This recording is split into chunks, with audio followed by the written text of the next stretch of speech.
Welcome to the lecture room. I am Dr. Vishwas Tiwari, Assistant Professor, Nirmala College, Diocese of Ujjain, Department of Biology. Participants, today I will express my view about the topic human reproduction. The branch of biology deals with the study of reproduction, reproductive processes is known as reproductive biology.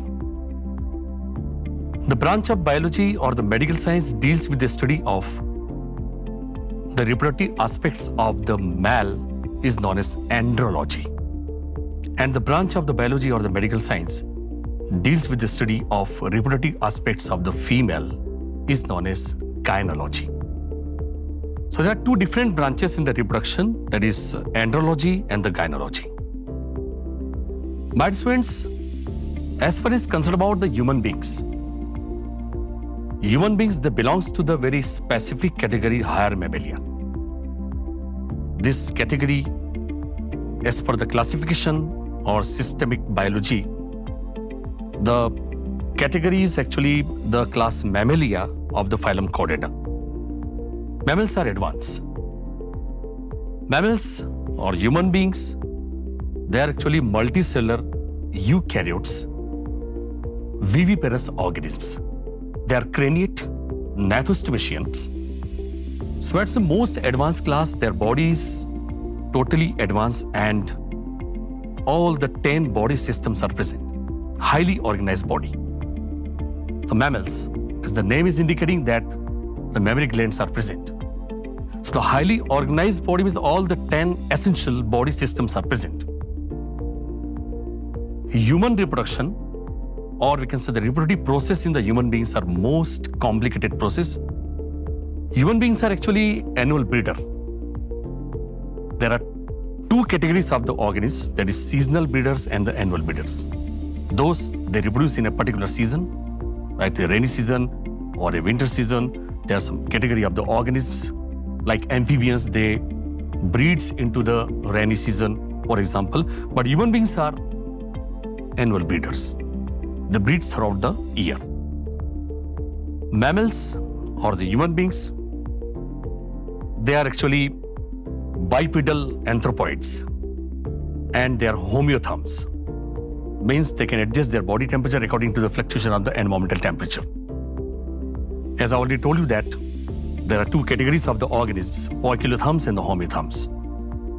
Poikilotherms are they are cold-blooded animals. The first three categories, that is fishes, amphibians and reptiles. While the homeotherms, last two categories, that is class aves and class mammalia.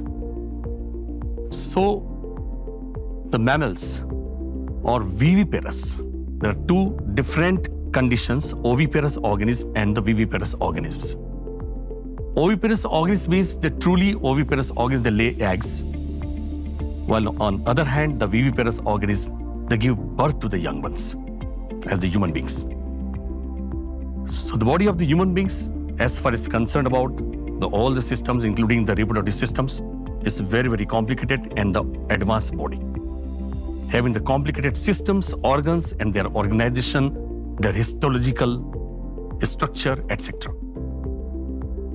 So this topic, it includes the points, that is first I will explain the structure of the human male reproductive system, then the structure of the human female reproductive system, and afterwards then I will explain that is the process of the spermatogenesis, oogenesis, fertilization, reproduction and other process, embryonic development, etc. So my students, to the next slide, I will go to the structure part or anatomical part. Anatomy. The branch of biology deals with the study of the structure of any organ is known as anatomy. If I will emphasize to the functional part, is known as physiology. So the anatomical part, first, actually this topic is divided into two parts, that is the anatomical part and the physiological part. So first I will go to the anatomy of the male reproductive tract. This is generalized diagram or illustrating that the photograph of the male reproductive tract. The male reproductive tract, this is just actually the longitudinal section of the male reproductive tract indicating the various organs. They are organized here. Okay. This portion is a urinary bladder, and this portion is actually symphysis pubis. What the portion of the pubic symphysis, the pelvic girdle portion, all the reproductive organs, they are found in the area of the pelvic girdle. Okay, the encircling that. My dear friends, this duct-like structure is a very fine duct, is known as ductus deferens. This ductus deferens is now the posterior part, just beneath the urinary bladder. It just swollen, and the swollen part of the ductus deferens is known as the ampulla. This ampullary portion is just merged into the area ejaculatory duct. It means that the ampullary portion of the ductus deferens is merged into the ejaculatory duct, and finally the ejaculatory duct is merged into a very narrow passage. That narrow passage is known as bulbourethral gland, which is present at the one side of this narrow passage. Okay, and this ductus deferens, it is just passing directly and circling to the posterior portion of the testes. Testes are actually extra-abdominal in the male reproductive tract.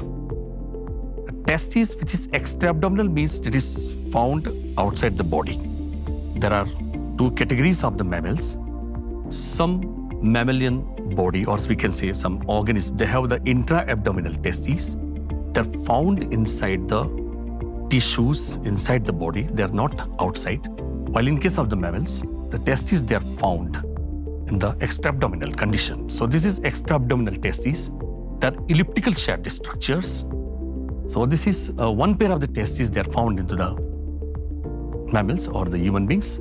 Okay, so this is testes, elliptical shaped testes, just encircled by the very specific structure, irregular structures known as epididymis. So, see, what this tube-like structure is just merging into the epididymis. So, ductus deferens, it merged into the epididymis. Okay, now testis, it is enclosed into the very specific structure or the chamber of the tissue is known as scrotum, also known as scrotal sac. Okay, now testes in the scrotal sac is attached by a very flap-like structure, a very small flap-like structure. That flap-like structure is known as gubernaculum. A very specific word is used for that, a loose flap-like attachment to the scrotal sac or scrotum and the testes. That flap-like structure is known as this gubernaculum.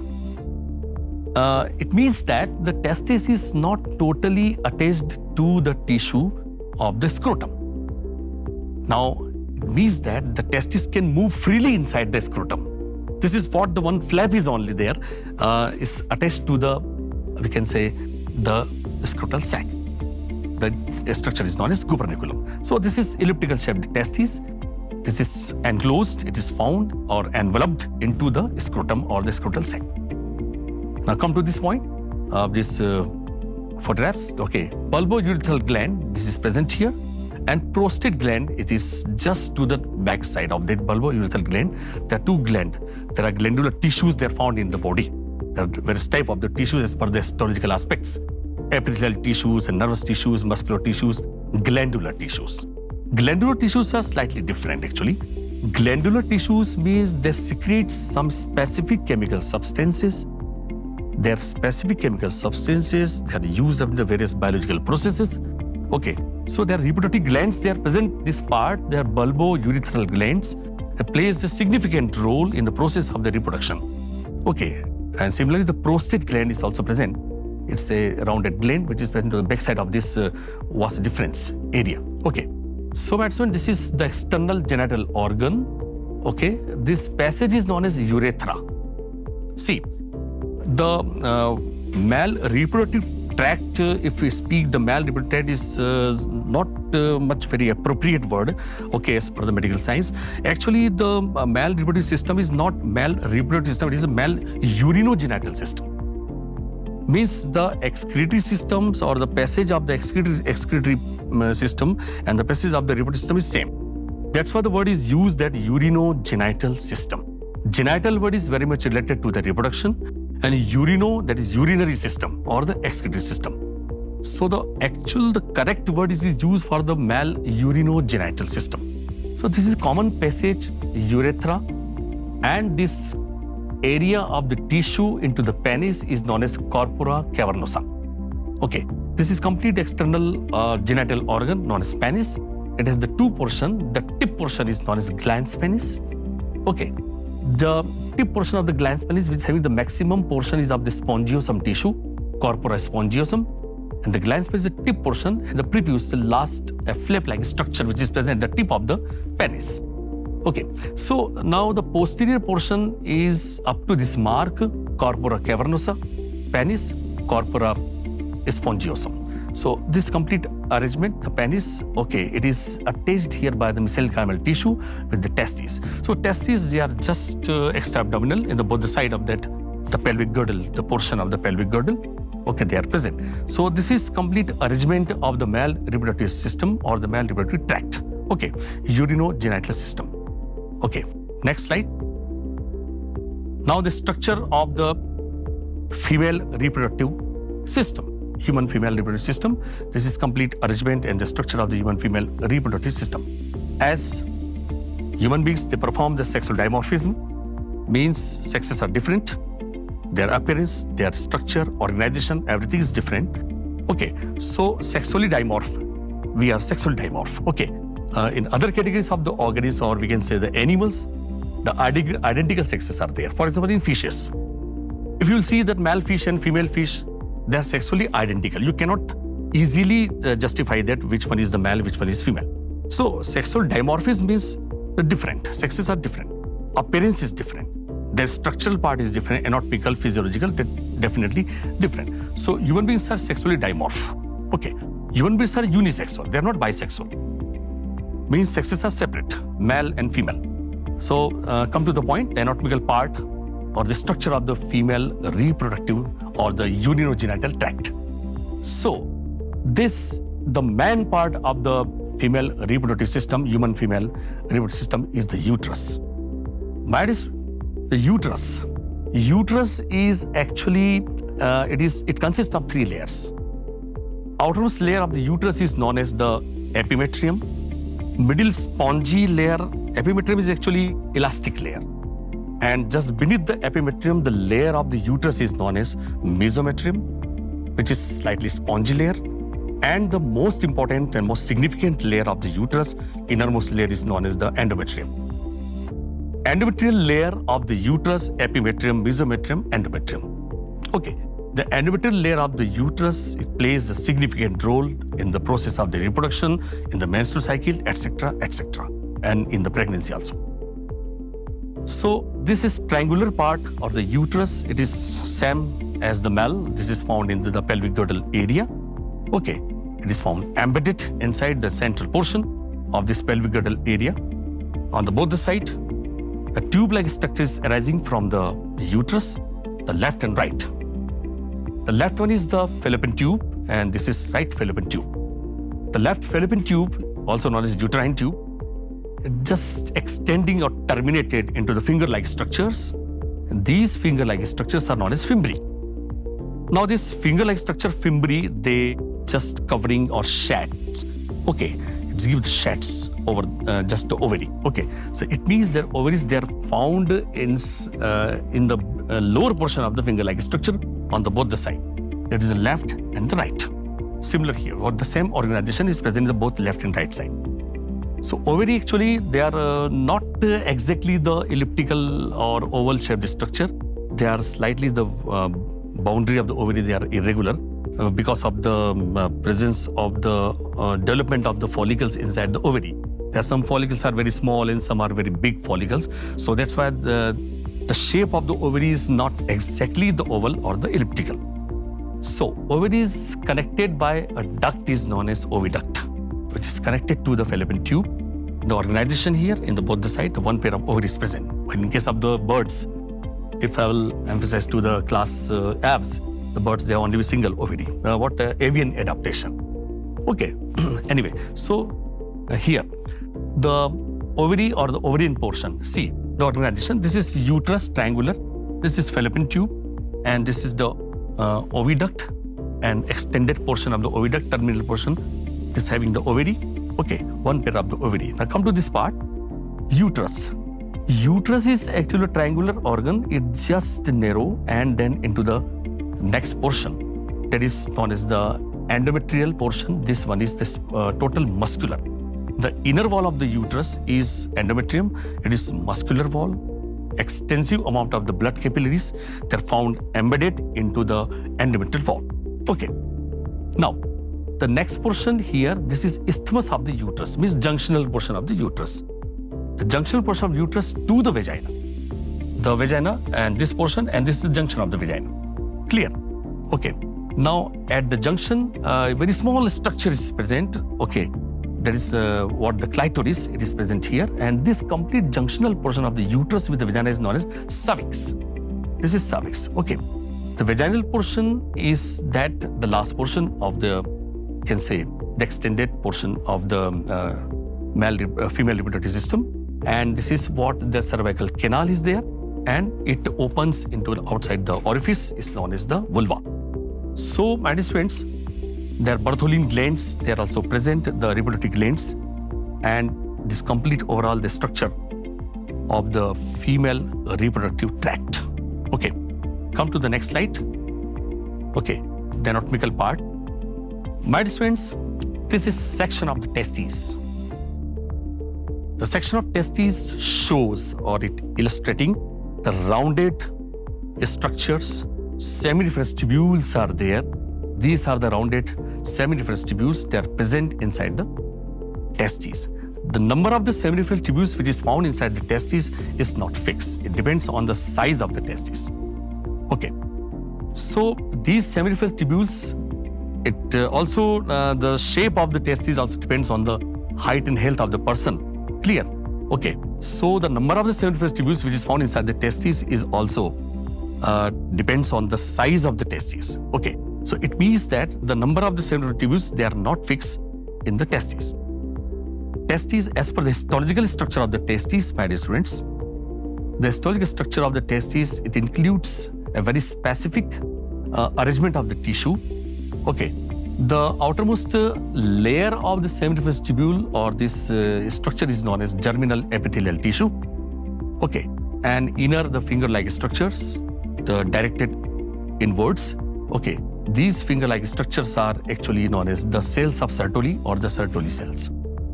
Now, in between the two seminiferous tubules, there are some specific cells. They are floating into the matrix known as cells of Leydig.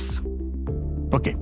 Now, in the seminiferous tubules, in the area of the peripheral area of the germinal epithelial tissue, there are some cells. They are found in a linear fashion, embedded, and these cells are known as primary because the sperm mother cells or spermatogonia. These spermatogonia are the sperm mother cells. They are falling to the spermatocytes and to the spermatids and to the sperms. It means that the sperms, they are found into the central portion of the seminiferous tubules. Okay, so cells of Sertoli, they are finger-like structures. They are present, directed inward. Okay, and the cells of the Leydig, they are not found inside the seminiferous tubules. And these cells of Leydig, they are found in between the seminiferous tubules. It's found scattered into the matrix of the testes. Okay, so this is what the histological structure of the testes, the man reproductive organ of the male. Okay, the next slide, I will show you that the Eosin stain of the testes, the original photograph of the testes, indicating what the germinal epithelial layer, spermatogonia, sperm mother cells, okay, spermatocytes, spermatids, and the central portion having the abundant quantity of the sperms. Okay. Next slide. Okay, now we'll go through the process of the spermatogenesis. First, I'm just going through the part of the male. That is what the structure of the male reproductive system. Okay, and then the processing. Okay, now spermatogenesis. The process of formation of sperm from the sperm mother cell is known as spermatogenesis. And the development of sperm from the spermatids is known as spermiogenesis. See, two different words, spermatogenesis and spermiogenesis. A lot of difference between spermatogenesis and spermiogenesis. Third time I'm repeating, the process of development of the spermatid into the sperm is known as spermiogenesis, an overall process right from the sperm mother cells or the spermatogonia to the formation of the sperm is known as spermatogenesis. I'll go through that. Spermatogenesis, how it takes place. Point number one, the process of spermatogenesis, it takes place inside the seminiferous tubules. It starts from the germinal epithelial area of the seminiferous tubules of the testes. Germinal epithelial area of the seminiferous tubules of the testes, there are cells, they are compactly arranged, they are present here. These cells are known as spermatogonia, also known as sperm mother cells. These sperm mother cells are not exactly oval, not exactly rounded, elliptical, but more or less they are rounded cells. They are present, compactly arranged, just beneath the germinal epithelial layer. These spermatogonia, they undergoes the mitosis cell division. I remember the name of very famous scientists, James Fleming and Strasburger. They discovered the mitosis cell division. Their discovery fascinating all over the biology. There are three categories of the cell division, that is amitosis cell division, mitosis cell division, and the meiosis cell division. The discovery of the cell division credit goes to the scientist, that is James Fleming, Strasburger, Farmer, and Moore. If I will emphasize very clearly, that is the overall cell division was first observed, discovered by the James Fleming and Strasburger. Especially mitosis cell division was first discovered by the scientists James Fleming and Strasburger. And the meiosis cell division mainly takes place into the reproductive part of an organism. Okay, that meiosis cell division was first discovered by the scientists Farmer and Moore. So this is what these spermatogonia or the sperm mother cells, they undergoes mitotic cell division. They first perform the mitosis cell division and they develops into the another category of the cells known as primary spermatocyte cells. Again, the primary spermatocyte cells, they undergoes the next mitosis cell division. They gives rise to the secondary spermatocyte cells. Now, what happened? The meiosis cell division will happen here, okay, and will convert into the very specific type of the slightly oval-shaped cells to this area of the seminiferous tubules of the testes.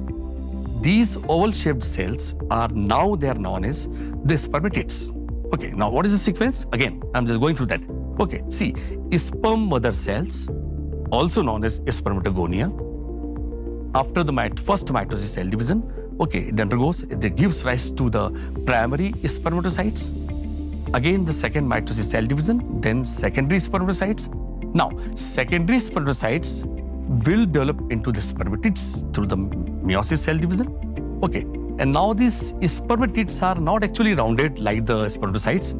These spermatids are oval-shaped cells and they will convert or they will develop into the sperms.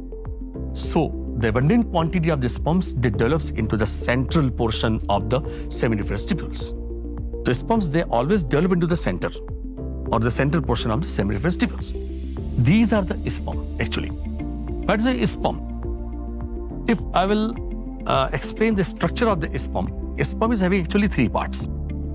The first part of the sperm is head and the next one is neck and the tail. The first part of the sperm is head. The tip portion of the head is known as acrosome. Acrosome it plays a significant role during the time of the fertilization. The formation of acrosome is actually takes place, or it is, I can say, a very specific organelle which is present in the cytoplasm of the cell, known as Golgi body, as discovered by the very, very famous Italian scientist Camillo Golgi. The Golgi body. What exactly the Golgi body, the function of the Golgi body and inside the cell or in the cytoplasm. These Golgi body actually, they produce some specific particles, Golgi body, okay, lysosomal particles. And the second function is that they form the acrosome of the sperm. Now this is very important question for the examination. Acrosome of the sperm is manufactured by the Golgi body. So the acrosome of the sperm is the tip portion of the sperm, plays a significant role in the process of the fertilization. Okay, now come to the part of the structural. So the acrosome, then head. What is inside the head? The head is the actually oval-shaped portion. Okay, and inside the head, you will see the haploid chromosomes are. Now, what something, some specific genetic aspects? Haploid and diploid, there are two different things. Diploid means total number of the chromosome in an organism, in the nucleus. For example, the diploid of the human beings, that is 46 chromosomes. More correctly, 23 pairs are. So if you speak that what the 23 pairs of the chromosomes, they are actually diploid. Now, the half of the number of these 23 pairs, that is 23 chromosomes, not 23 pairs of the chromosomes. So the 23 chromosomes is haploid chromosomes. They are present in the head of the sperm. It means that the male reproductive cell is haploid. This is exactly the meaning of the haploid. The half of the number of the chromosomes is haploid. So haploid number of the chromosomes, they are present into the head portion of the sperm. Okay, next point. Now following to the head portion, there is a portion of the neck, is a slightly spring-like structure. Now what is inside the neck portion? A very specific organism which is present into the cytoplasm of the cell. That organism is also known as powerhouse of the cell. Name is mitochondria. Yes, credit goes to the discovery that Altman, Kolliker and Benda. As per the discovery of the mitochondria, the powerhouse of the cell as the energy storing organelle. Okay, so mitochondria, they're actually the present into the neck part of the sperm. So head, which is having the haploid number of the chromosome. The next part is the neck, which is having the mitochondria. It gives the energy to the mobility of the sperm. And the last part is the simple tail. It means that sperms are motile. The two words that is used in the biology, that is motile and non-motile. The motile word is actually very much related to the mobile, as we are keeping the mobile. Okay, so actually mobile means you can move. Okay, it's like the motile. Spores, motile cells. Okay, they have some specific structure like flagella or like this. Okay, so that's why the name is given, motile and non-motile. So sperms are actually motile structure. So head, the middle piece, also known as the neck, and the last one is the tail. So this is exactly the structure of the sperm or spermatozoon. Okay. My dear students, the next part is, if I will go through that after this process, okay. Come to the female reproductive part. My dear students, this photograph is illustrating the structure of the ovary. A section of the ovary. As I already told you that in my previous lecture, ovary, the one pair of ovary that is found into the body of the female. Okay, they are just beneath the fimbriae of the fallopian tube. Okay, triangular arrangement of the female reproductive system. So the ovary, they are irregularly, we can say, elliptical shaped structure. And the surface of the ovary appearing that the rounded ball-like structures, actually the formation of the follicles, it takes place inside the ovary. That's why the external appearance of the ovary, it looks like this. So that's why this wavy outline is, we are just looking here.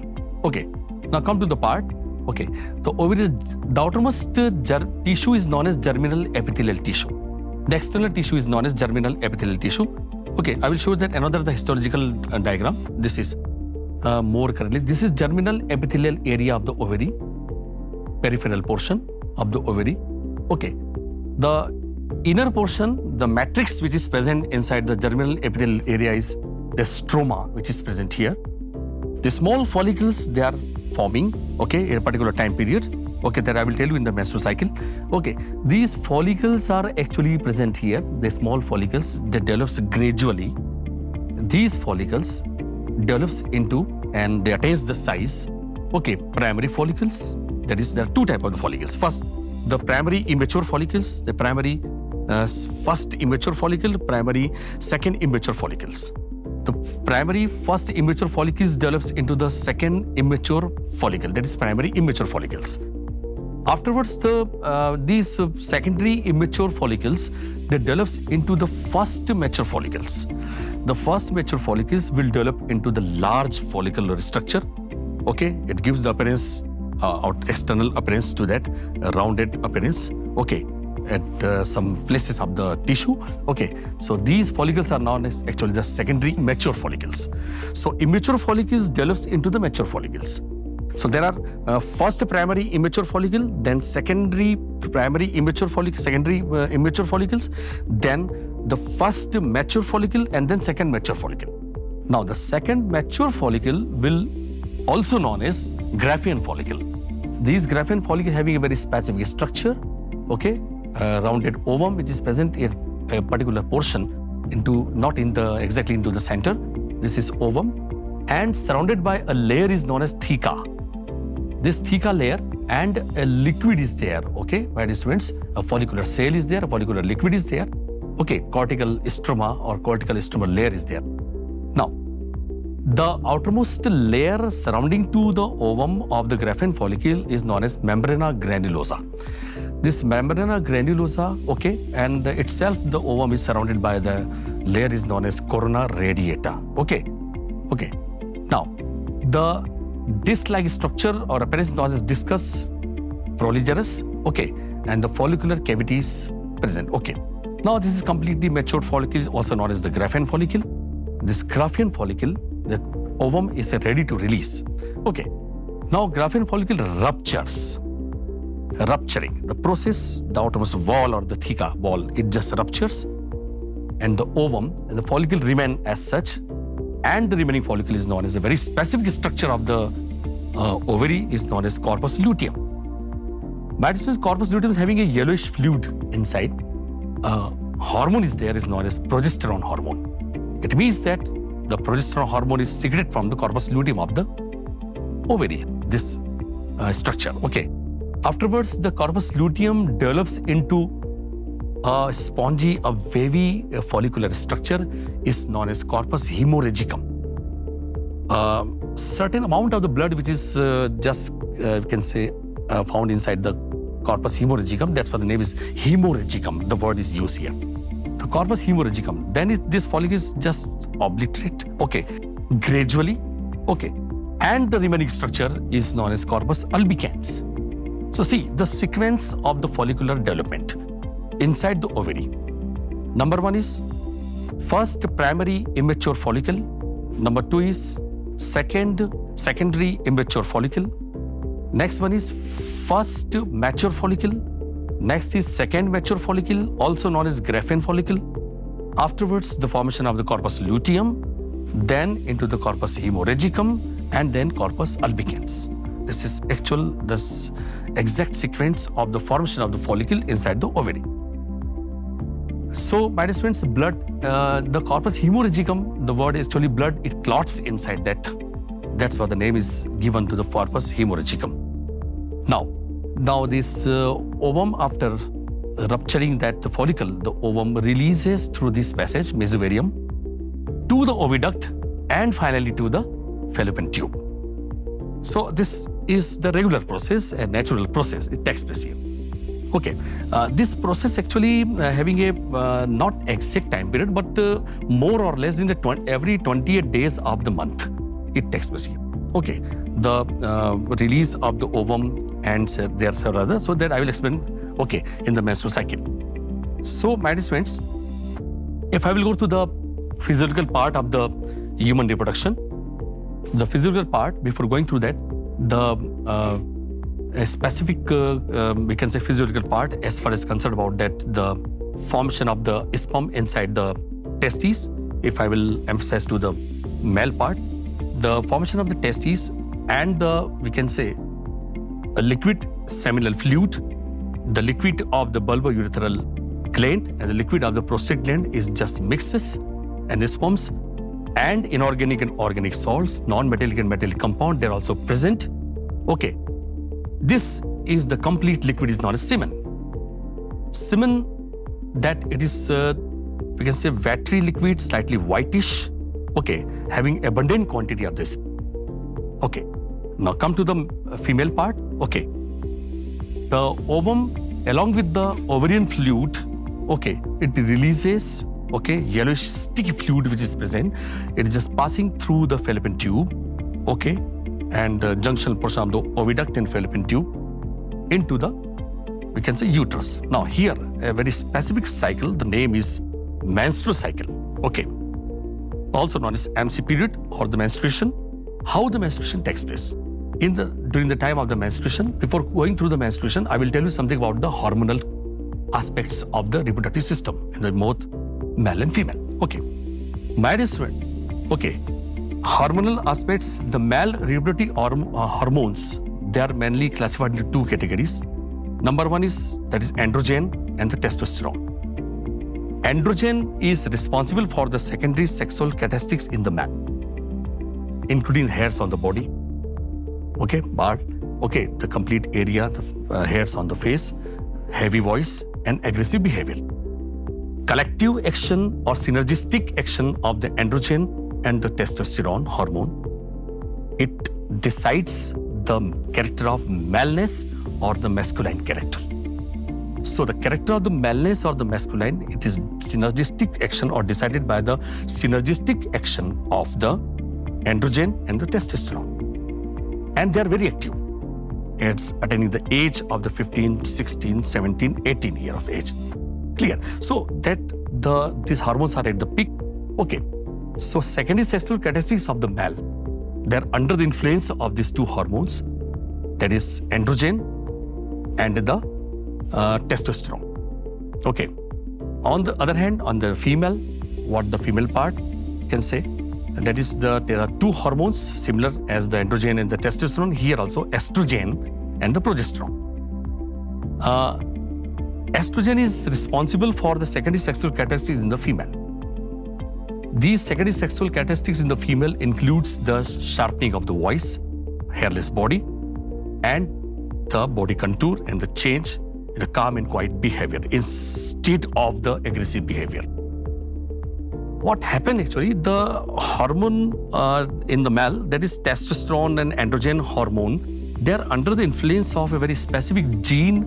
The name of the gene is Holendrick gene. That Holendrick gene, which is found at the Y chromosome of the male, it controls the fertility of the male. So the fertility of the male and the process of spermatogenesis, overall that all the reproductive process of the male, they are under the influence or under the control of a very specific gene known as Holendrick gene that is present on the Y chromosome. Okay, so this is genetic aspects, how the genes they control to the process. There are three things: what the genetic process, anatomical, physiological, biochemical, okay, several other.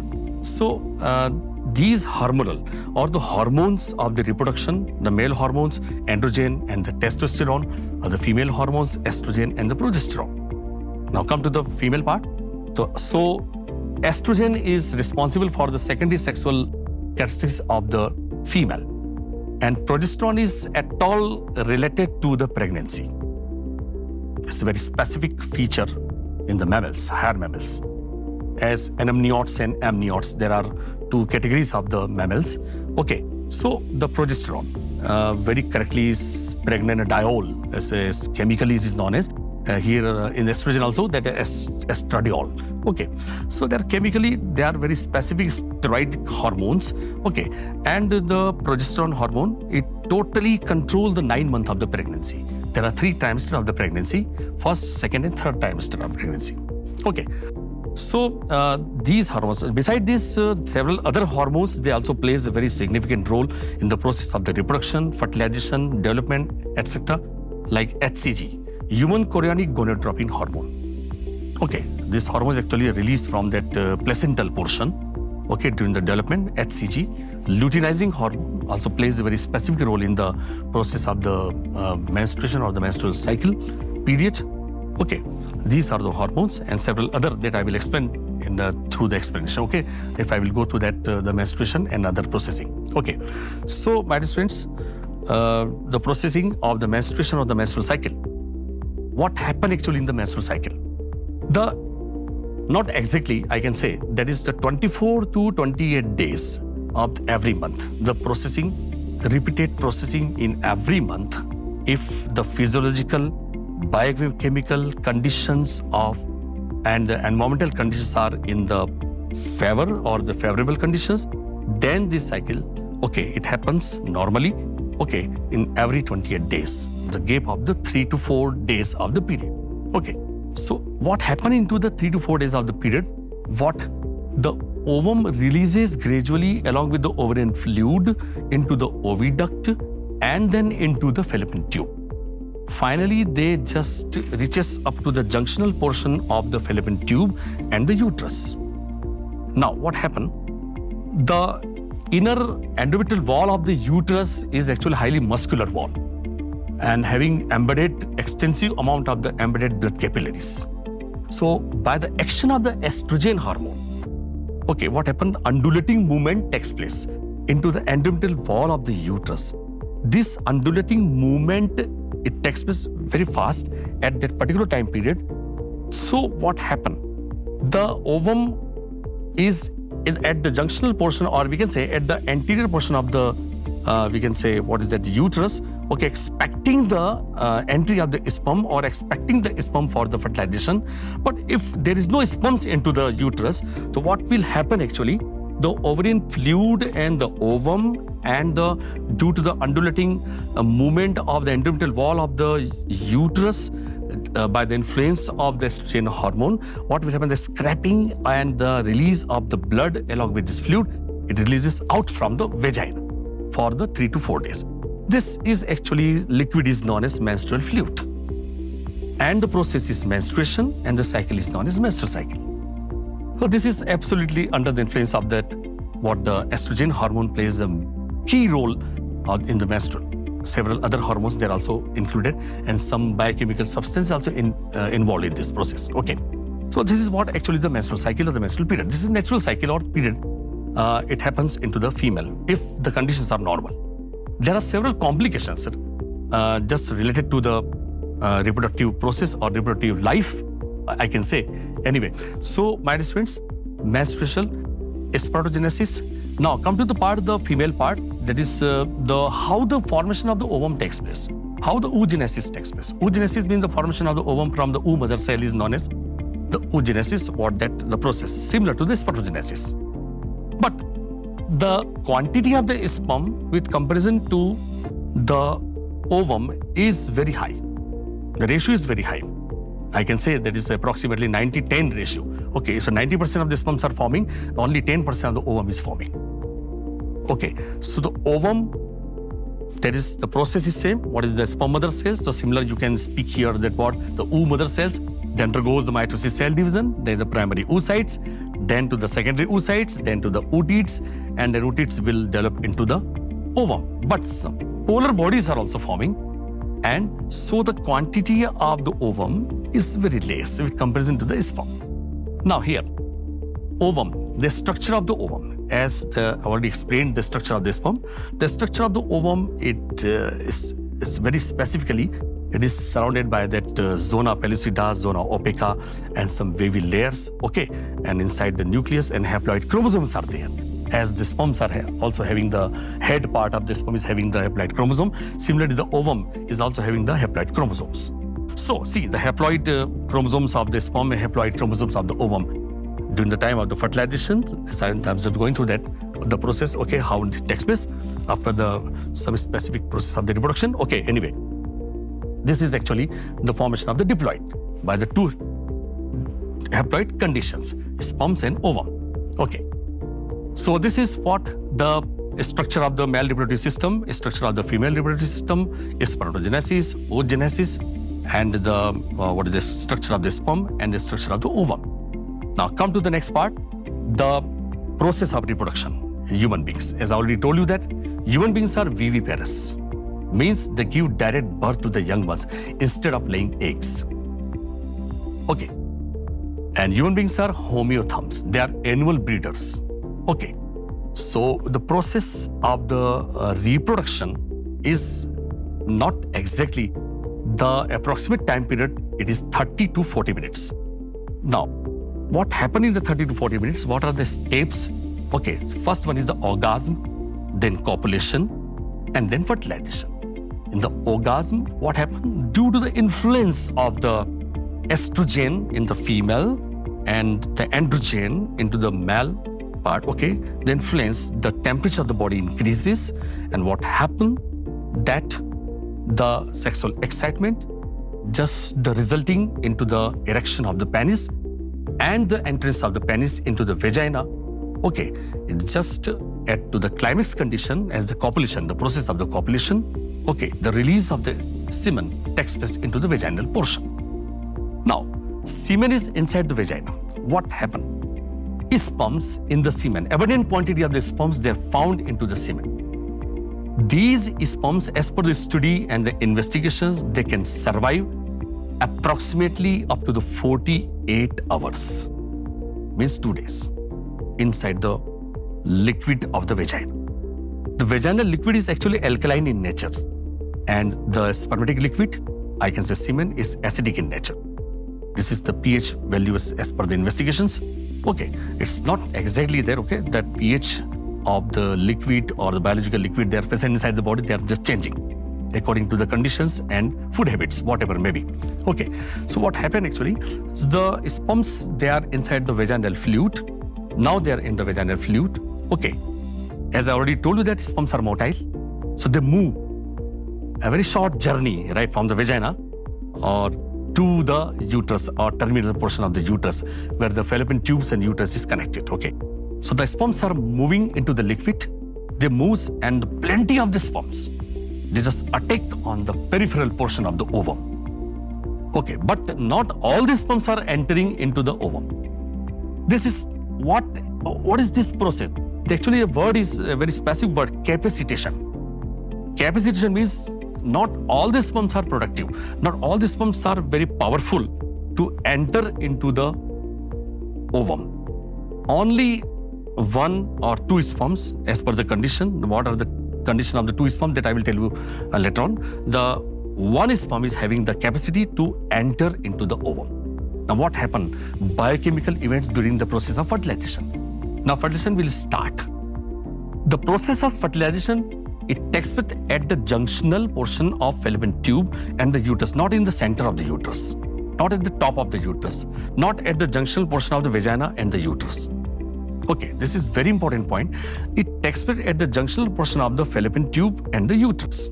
What happened actually? When the sperm or the tip of the sperm, that is acrosome, it touches to the wall of the ovum, simultaneously the tip of the sperm or acrosome, it secretes a very specific chemical substance, one enzyme. The name of the enzyme is hyaluronidase.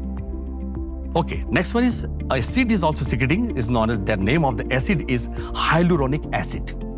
And a very specific proteinous substance along with this acid and the enzyme, the name is antifertilizing. So these 3 chemicals are releasing from the tip portion of the acrosome simultaneously at the penetration point. Okay, right from the wall of the ovum, another chemical is releasing, that is fertilizing. Okay, so the combination and the reaction between these chemicals, what the acid, hyaluronic acid, it dissolves the wall at the fertilization tip penetration point, and what happened? The head of the sperm enters inside the ovum. This is actually the process takes place. A fertilization cone is forming, and then cone is bursts, and the head of the sperm, it enters inside the ovum.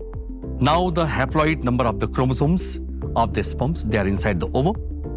The tail, it detached from the sperm and dissolve. Okay, and the haploid number of the chromosomes, they merge with the haploid number of the chromosome of the ovum. Now this condition is diploid. This is known as fertilized ovum. Now what, there are 2 words, okay, unfertilized ovum and fertilized ovum. Before fertilization, unfertilized ovum, and afterwards the condition of the ovum is known as fertilized ovum. And very correctly, a well-known, the word is specific medical term is zygote. Now what is zygote? Fertilized ovum. Having diploid number of chromosome instead of, as the sperms are having haploid number of chromosome, ovum is having haploid number of chromosome. Okay, I repeat. Sperm is having haploid number of chromosome in the nucleus. Ovum is having, unfertilized ovum is having haploid number of the chromosome in the nucleus.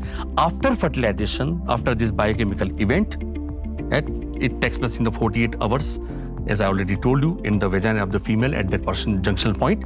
Okay, now the zygote is known as the fertilized ovum, having the diploid number of chromosomes, means 46 chromosomes, 23 pairs of the chromosomes. Okay, now the next 2 days, what happened actually? The zygote undergoes the cleavage. Cleavage is actually a word. It is used for the division. If we'll keep knife on that balloon, okay, so that portion of the balloon will just depress, okay. So that portion, it means that what happened, in this manner the cleavage takes place, okay.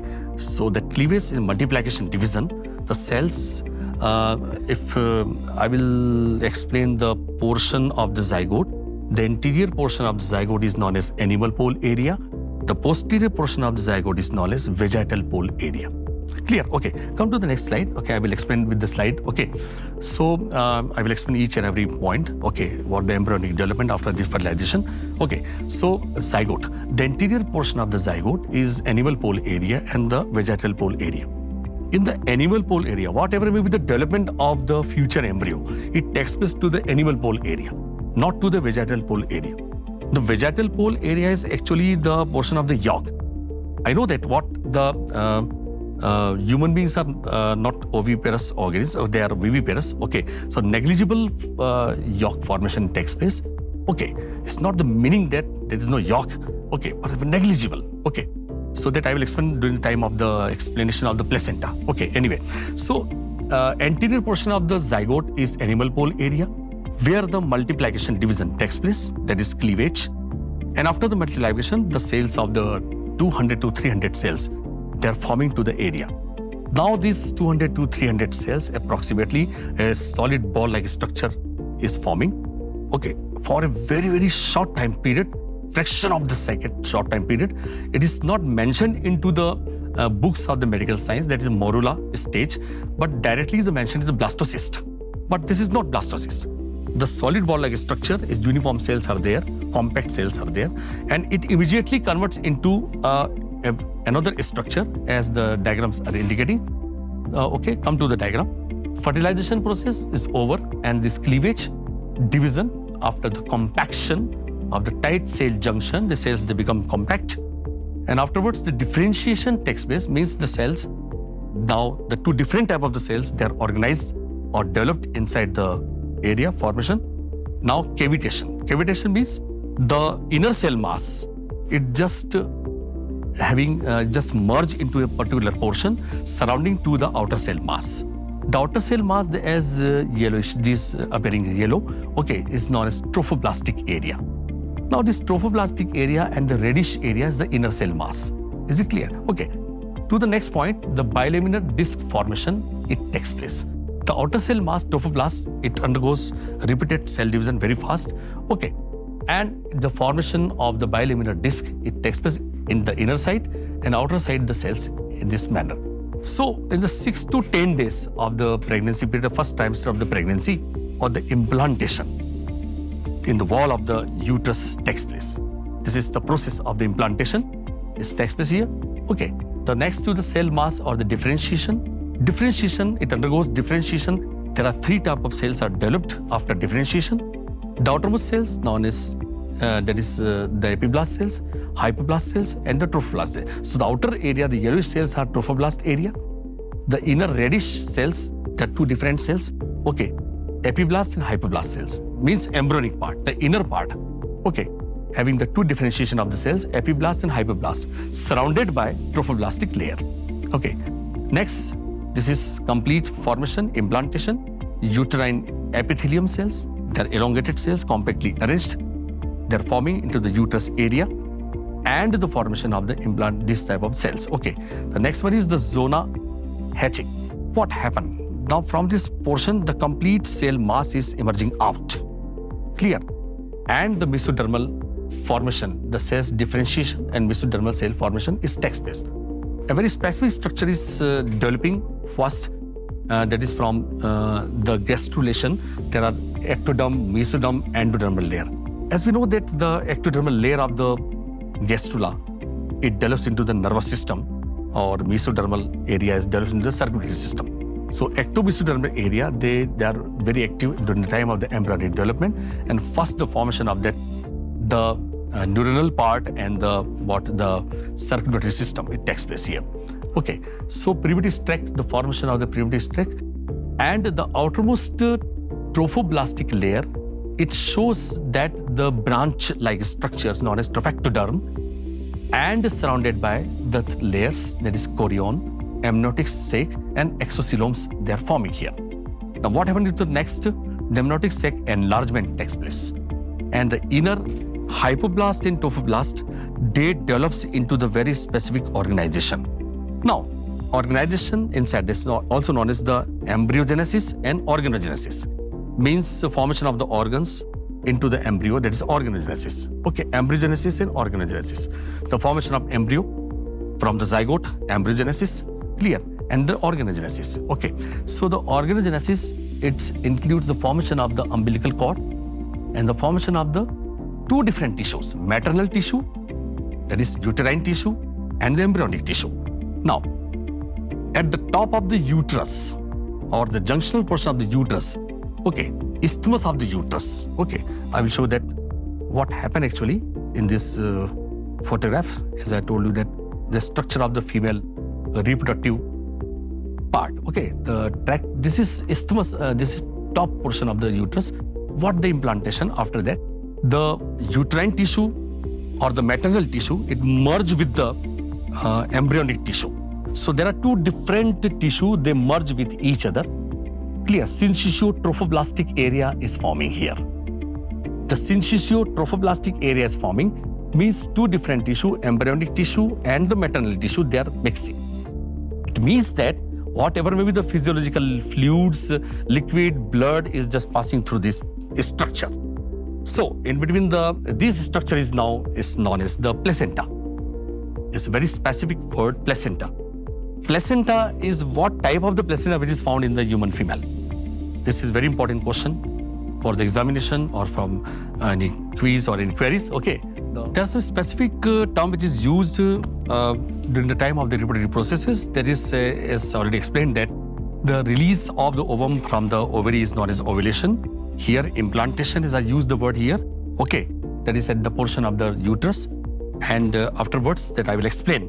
That is parturition. Okay, after the complete processing of that pregnancy. Okay, so Madison, placenta. Placenta is that the structure where the two different tissues are merging. Maternal tissue, also known as uterine tissue, is merging with the embryonic tissue.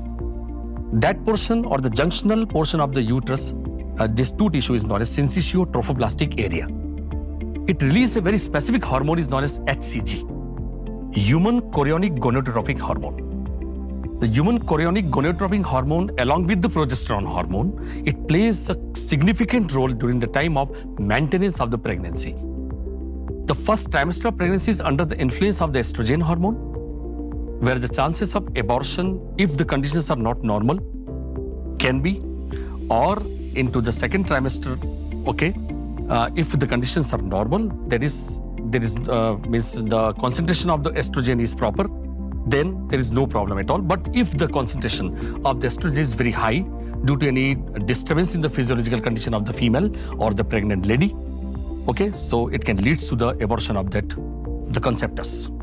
Okay, so the next is the progesterone hormone and HCG. They're actually, progesterone is antagonistic to the estrogen hormone.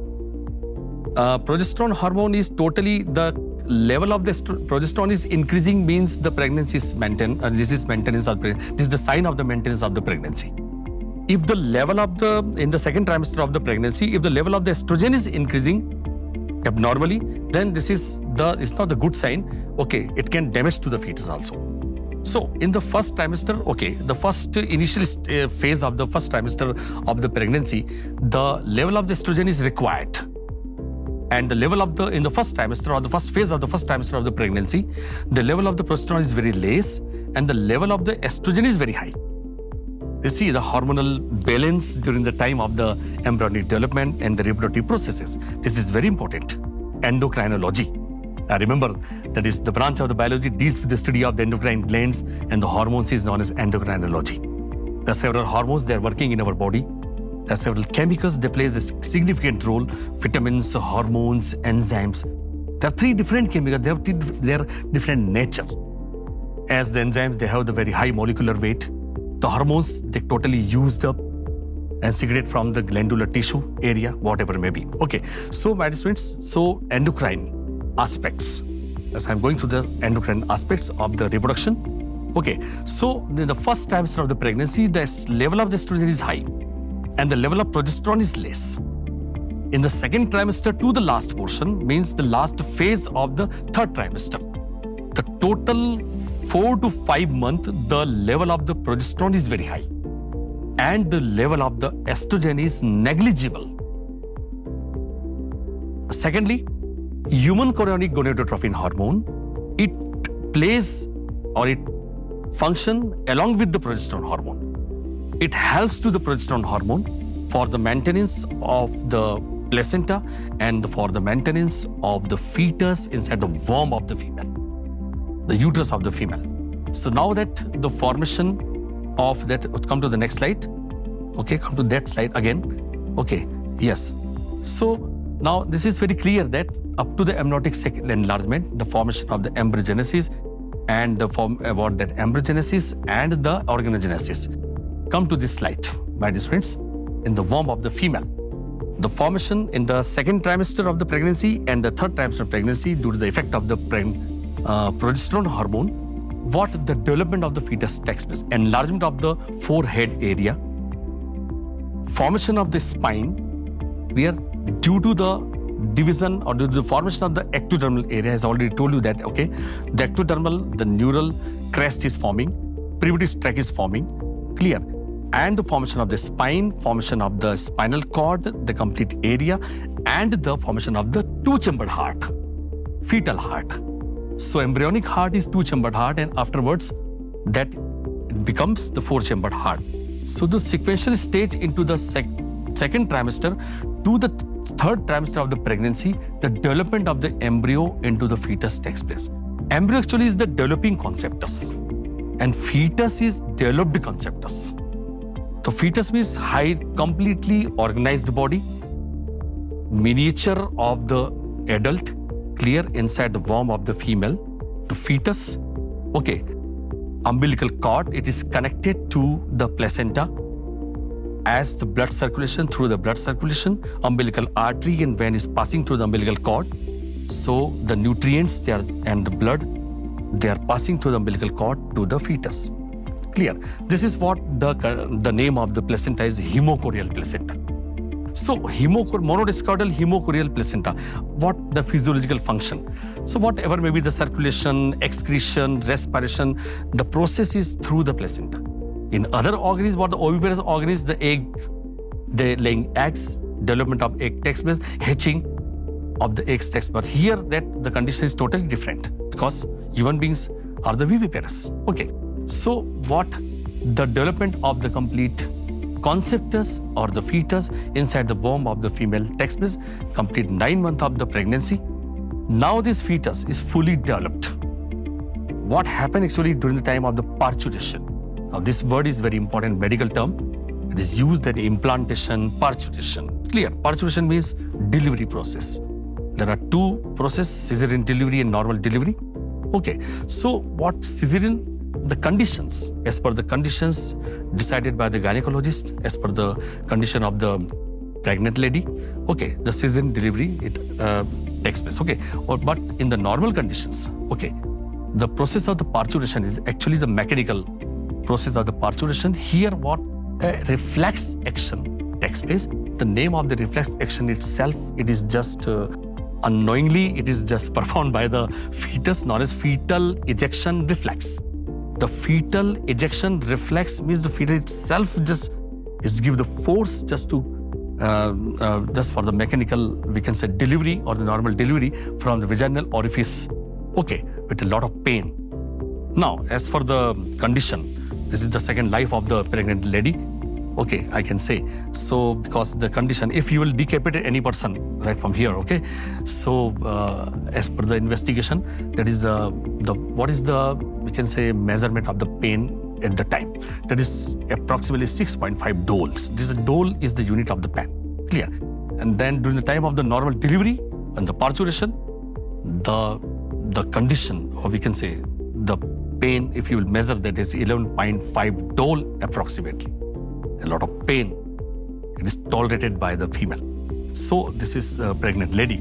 So this is what the parturition means, the release of the fetus through the vaginal orifice takes place. Usually what happens, due to the head, it is directed downward towards the vaginal orifice, and the other part of the body is upward position. But complications are there. Okay, umbilical cord can encircle to the neck of the fetus. Okay, it is a very complicated conditions. It can lead to the cesarean delivery. Okay, or any other, the rise of the blood pressure. Again, I will go through the endocrine aspects during the last parturition period. Again, the level of the estrogen will high and the level of the progesterone is now very less. So the estrogen, okay, it helps with the release of the, we can say, fetus from the womb of the female through the vaginal orifice. And one more hormone, I will tell you, the relaxin hormone. It relaxes the ligaments of the pelvic girdle at the surrounding to the vaginal orifice. Along with the estrogen, okay, it facilitates with a fetal ejection reflex to release easily outside the vaginal orifice. This is birth of the young ones, the fetus. So this is a process. Okay, there are a lot of details related to the human reproduction and the process in the medical science, several other aspects, biochemical, histological, and these aspects. But as per the syllabus, as per the topic, this is the key points of the human reproduction. I'm just repeating, I'm summarizing the complete topic. Okay, the first part is the introductory remark, the reproduction or the processing of the reproduction, viviparous and all this. Okay, you can explain. And next one is that the structure, anatomical part, that is the structure of the male reproductive system or the male urinary system, then female urinary system, then spermatogenesis, then oogenesis, menstrual cycle, and afterwards we can study that in the human reproduction, that is the orgasm, copulation, and okay, that is reproduction, fertilization, okay, implantation, the complete embryonic process, and afterwards the parturition. This is complete the process of the human reproduction. Okay, so what are the key points? What are the important points for the examinations? That is the structure of the testes. The transverse section of the testes is important. The hormonal aspects of the testes again is very important for the examination. You can go through that. Next one is the section of the ovary, the hormonal aspects of the ovary, menstruation, menstrual cycle, definition of the terms, implantation, ovulation, okay, fertilization, parturition, these are very important. Okay, so you can go through that. Thank you very much for this, for listening this very, very important topic of the biology, the medical science. Thank you.